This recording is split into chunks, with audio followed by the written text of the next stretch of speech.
ಮಾನ್ಯ ಬಸವರಾಜ ಪಾಟೀಲ್ ಯತ್ನಾಳ್ರವರು ನಮ್ಮ ಪಕ್ಷದ ಒಂದು ಎತ್ತರದ ನಾಯಕರಾಗಿದ್ದವರು. ಆದರೆ ಇವತ್ತು ಅವರು ಪಕ್ಷದಿಂದ ಉಚ್ಚಾಟನೆಗೊಂಡಿದ್ದಾರೆ. ನಾವು ಏನು ಹೈಕಮಾಂಡ್ ಆದೇಶ ಬರ್ತದೋ ಅದರ ಪ್ರಕಾರ ನಡೆಯತಕ್ಕಂಥವ್ರು ನಾವರೆಲ್ಲ. ಇಲ್ಲಿ ಯಾರು ಮುಖಂಡರು ಮುಖ್ಯ ಅಲ್ಲ, ಇಲ್ಲಿ ಕಾರ್ಯಕರ್ತರೇ ಮುಖ್ಯ ನಮ್ಮ ಪಕ್ಷದಲ್ಲಿ. ಆದರೆ ಹೈಕಮಾಂಡಿನ ಆದೇಶವನ್ನು ನಾವು ಯಾರೂ ಮೀರ್ತಕ್ಕಂಥದ್ದಿಲ್ಲ.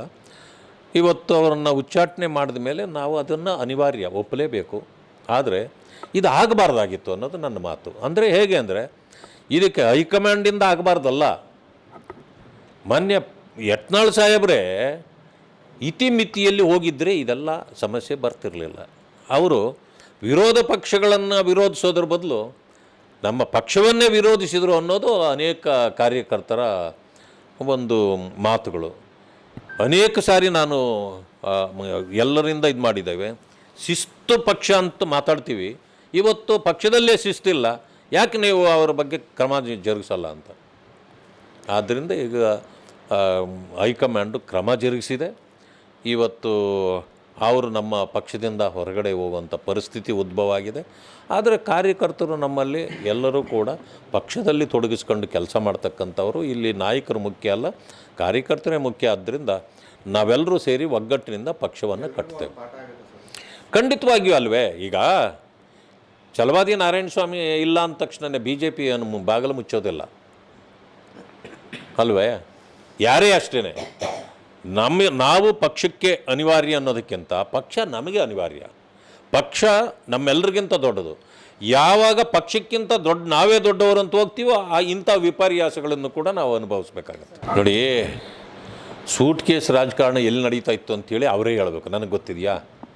ಅವರು ಹೇಳಿದವ್ರಿಗೆ ಇದು ನಮ್ಮ ಪಕ್ಷದಲ್ಲಿ ಇಂಥದ್ದೆಲ್ಲ ಇಲ್ಲ, ಇದು ಕಾಂಗ್ರೆಸ್ ಪಕ್ಷ ನೋಡಿ ಹೇಳ್ತಿರ್ಬೇಕು ಅವರು.